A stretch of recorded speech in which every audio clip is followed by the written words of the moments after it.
Structure de la matière TD 9, question 9.2.3.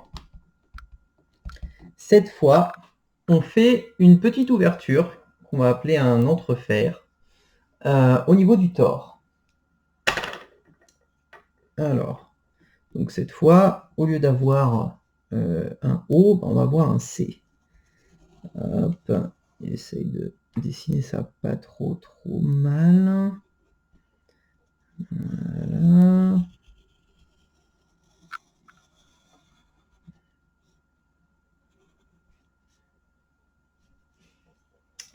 Forcément, je dessine ça mal.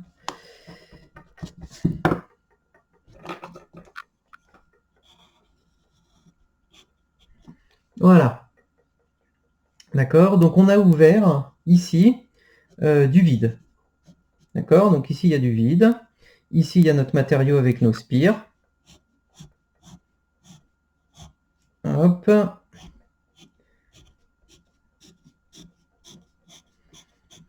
Alors, il y a quelques hypothèses à garder. Ok. Et ici, on a une ouverture θ. Les hypothèses qu'on fait, c'est il y a toujours n spires. Ici. Toujours n spires parcourus par I, chacune. Et θ est assez petit pour que on ait toujours une symétrie cylindrique. D'accord? Pour que on ait toujours la symétrie cylindrique, alors je vais enlever la mise au point automatique. Pour qu'on ait toujours une symétrie cylindrique, donc que H est de manière équivalente ici B soit égal à H de R Uθ. D'accord? C'est ça que ça veut dire en fait. Quand on veut dire que les lignes de champ restent circulaires, on veut dire qu'on garde notre symétrie cylindrique. Ok?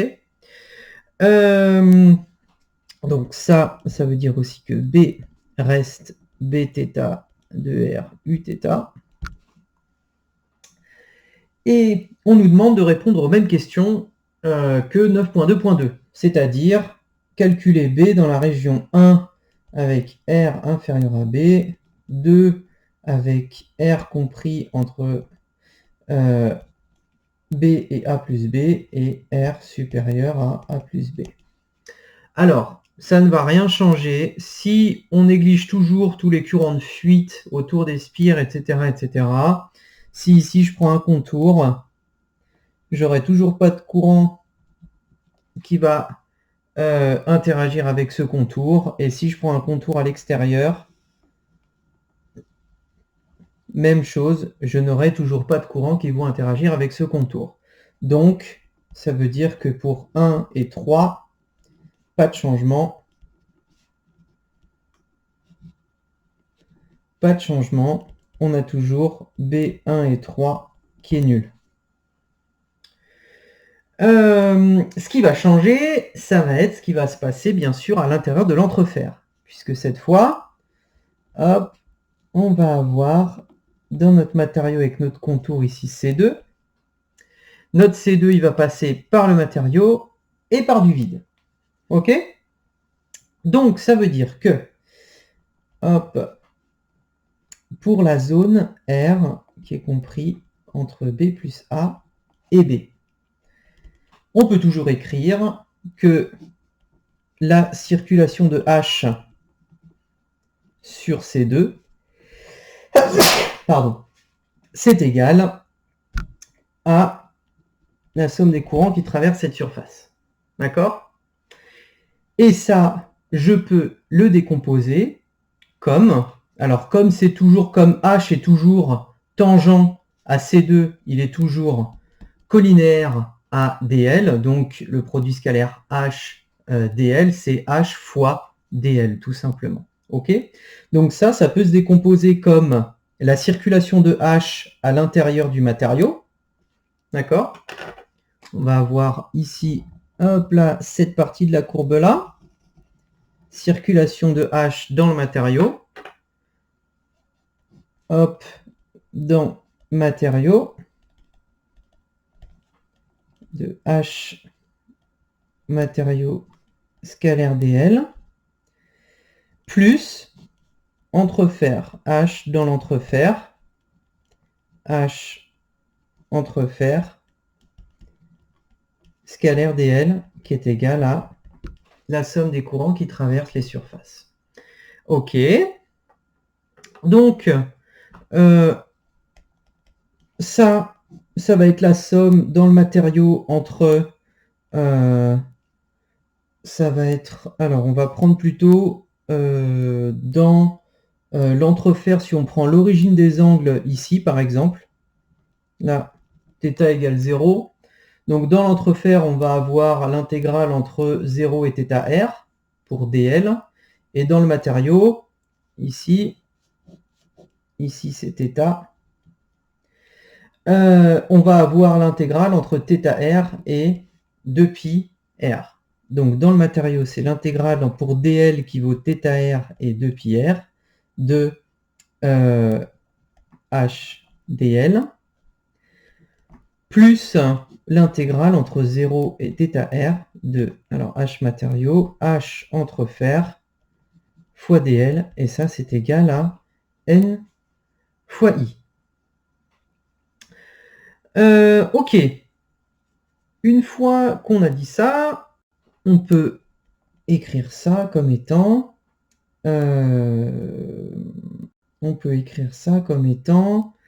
H matériaux facteur de 2πr moins θr plus H entrefer fois θr est égal à ni. Et nous, ce qui nous intéresse, c'est toujours d'avoir B. Donc, une fois qu'on a écrit notre circulation, il va falloir trouver la relation entre HM, H matériaux, H entrefer et le champ B que l'on cherche, le ou les champs B, a priori. Alors, on va garder cette petite équation dans un coin de la tête et on va aller travailler un petit peu sur B. Alors, pour B, eh ben, on a pour B la continuité de la composante perpendiculaire, d'accord, la composante perpendiculaire de B. Et comme, donc ça veut dire que c'est la composante sur Uθ. Et comme B, c'est B Uθ, ça veut dire qu'on a continuité de B dans notre système. Parce que θ est assez petit. D'accord?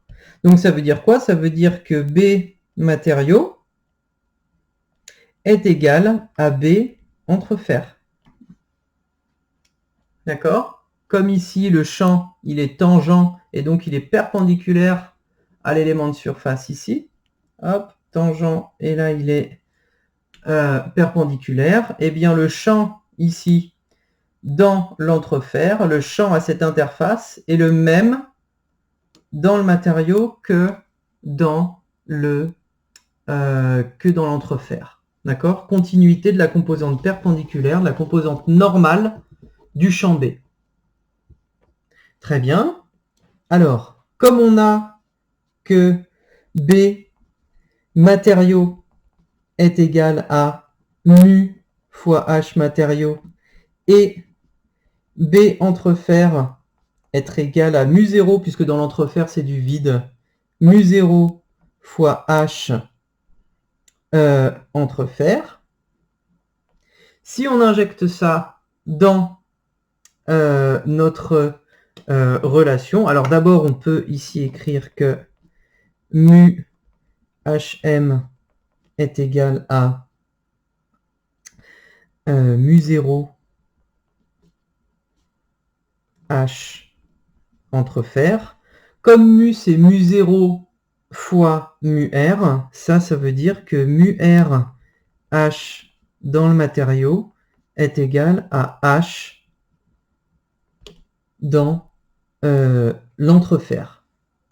On a cette première relation ici qui nous vient de la continuité de la composante normale du champ B.